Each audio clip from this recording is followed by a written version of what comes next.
जो व्यक्ति की वैल्यू नहीं जानता। कुरान शरीफ में एक जगह एक सज्जन मोहम्मद साहब से पूछते हैं कि प्रभु, आप प्रसन्न कब होते हैं और रुष्ट कब होते हैं आप? वो कहते हैं मैं रुष्ट कभी नहीं होता, ना कभी प्रसन्न होता हूं, मगर मैं प्रसन्न तब होता हूं और रुष्ट तब होता हूं, कोई व्यक्ति शराब के अंदर मुसल्ले को भिगो ले, शराब के अंदर अपने आसन को भिगो ले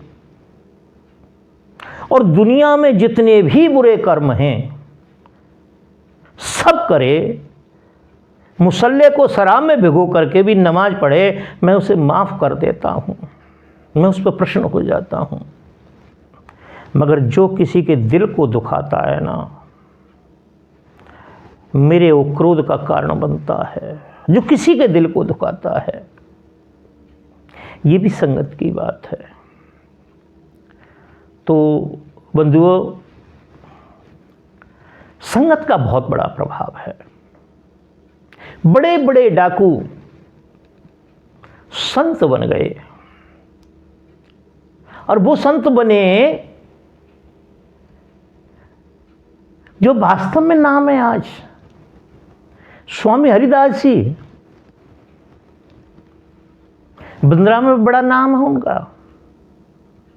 इस्लाम घर के इस्लाम में उनका जन्म हुआ, इस्लाम के घर का शरीर था उनका, और उनको बड़ा आनंद आता संतों को टॉर्चर करने में। एक संत जा रहे थे, उनसे उन्होंने कहा, बेटे कैसे तुम क्या ऐसा ही करते हो सबके सभी संतों के साथ? बोले हाँ जी, मैं तो ऐसे ही करता हूँ। बोले इसमें क्या लाभ होता है तुम्हें? बोले मुझे बहुत आनंद आता है। उन्होंने कहा तुमको मालूम है आनंद क्या चीज़ है? उन्होंने एक उपदेश दिया, इसमें यहाँ तुम आनंद क्या ढूंढ रहे हो? आज तुम तरुण हो, कल वृद्ध हो जाओगे, परसों मृत्यु हो जाएगी।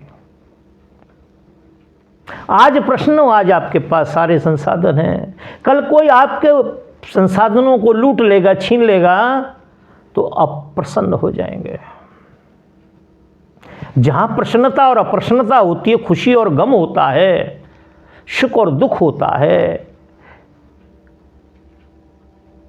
वहां आनंद की अनुभूति होना बड़ा कठिन है।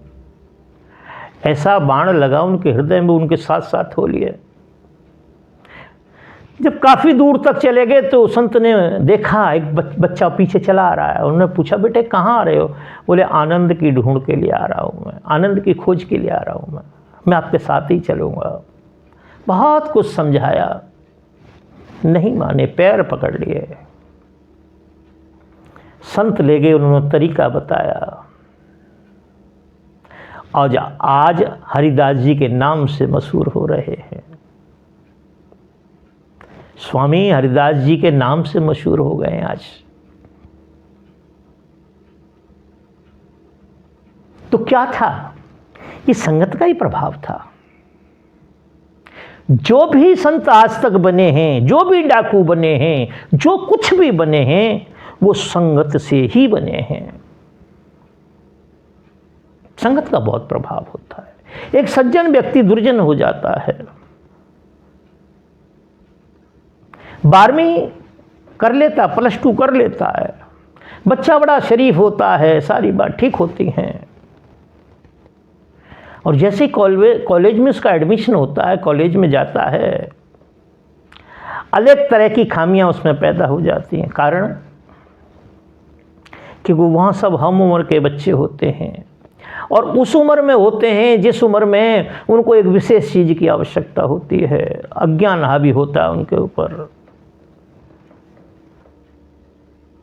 वासनाएं वासनाएं वासनाएं, केवल वासनाएं।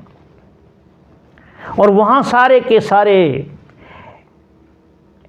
एक ही प्रकार के लोग होते हैं। कोई शराबी बन जाता है, कोई कबाबी बन जाता है, कोई कैसे बन जाता है, और कोई बड़ा बड़ा अफसर बन जाता है, कोई पढ़ जाता है, कोई लिख जाता है, कोई दूसरों को पढ़ाने वाला बनता है, कोई साइंटिस्ट बनता है। वो वहीं से बनता है। वो ऐसा नहीं है कि वह डाकू ही बनते हैं, बुरे लोग भी बनना नहीं, बुरे नहीं बनते, अच्छे भी बनते हैं। जो जिस संगत का चुनाव कर लेता है। और दूसरी बात, इस संगत भी हमें प्रारब्ध से प्राप्त होती है। तुलसी जैसी भाव्यता तैसी होय सहाय, ते आवे अपने आप से निपटाए तहां ले जाए।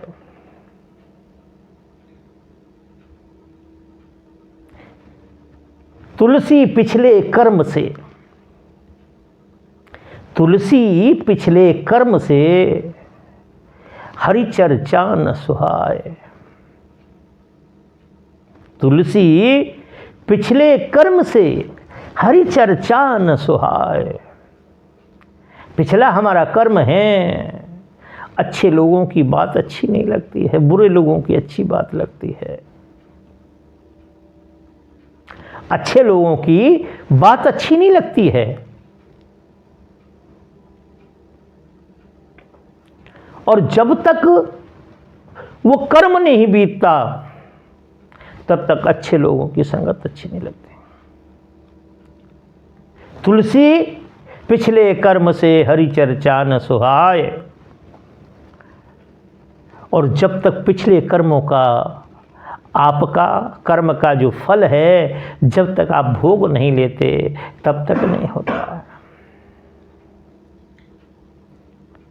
तुलसीदास जी अपनी उसमें कहते, मैंने जैसे अभी बताया कि जैसी जाकी भाव्यता, जैसा जिसका प्रारब्ध है वैसी संगत प्राप्त होगी। जैसी जाकी भाव्यता तैसी होय सहाय, वैसे ही लोग उसे प्राप्त हो जाएंगे। तुलसी जैसी भाव्यता तैसी होय सहाय, ते आवे अपने आप से। या तो वो व्यक्ति अपने आप से उस जगह पे आ जाएगा और निताय तहां ले जाए, या वो जो होनी है, जो प्रारब्ध है, वहां पहुंच जाएगा, या उसको बुला लेगा।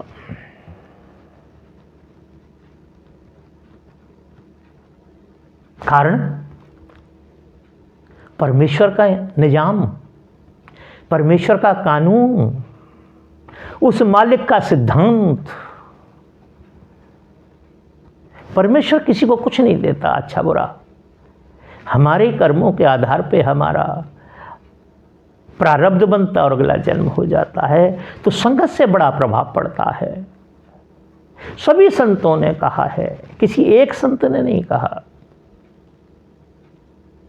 किसी एक संत ने नहीं कहा, सभी संतों ने कहा। कबीर साहब कहते हैं अपनी एक भाषा में,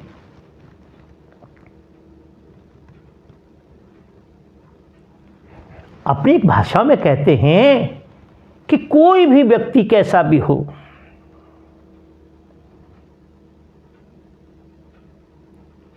कोई भी व्यक्ति कैसा भी हो, संगत में जाकर के, संगत प्रारब्ध के अनुसार मिलती है। भक्ति बीज बिन से नहीं, जो जुग जाए अनंत। और ऊंच नीच घर जन्म ले, तऊ संत का संत। एक बार की संगत से वो जो चक्र बनता है, वो हमारी संगत का ही असर होता है। धन्यवाद। और मैंने प्रयास किया आपको समझाने का। यदि ना आपकी समझ में आई हो तो दोबारा पत्र लिखें, पत्र लिखें, आप हमारे व्हाट्सएप पे भेजें।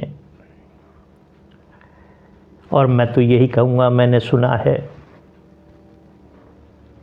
संगत का बहुत बड़ा प्रभाव होता है। ये हमारी सब्जियां हैं, एक आलू के साथ दूसरी किसी भी सब्जी को डाल दें, बैंगन को डाल दें, गाजर को डाल दें, टमाटर को डाल दें, मटर को डाल दें, उस संगत का ही प्रभाव है। घर में हम चाय बनाते हैं, वो भी संगत का प्रभाव है। आप लौंग डाल दें, उसमें इलायची डाल दें और कोई मसाला डाल दें। चाय तो चाय है, मगर आपको वो अपने गुण को दर्शा देगी। इसी प्रकार से हमारा जीवन है। धन्यवाद।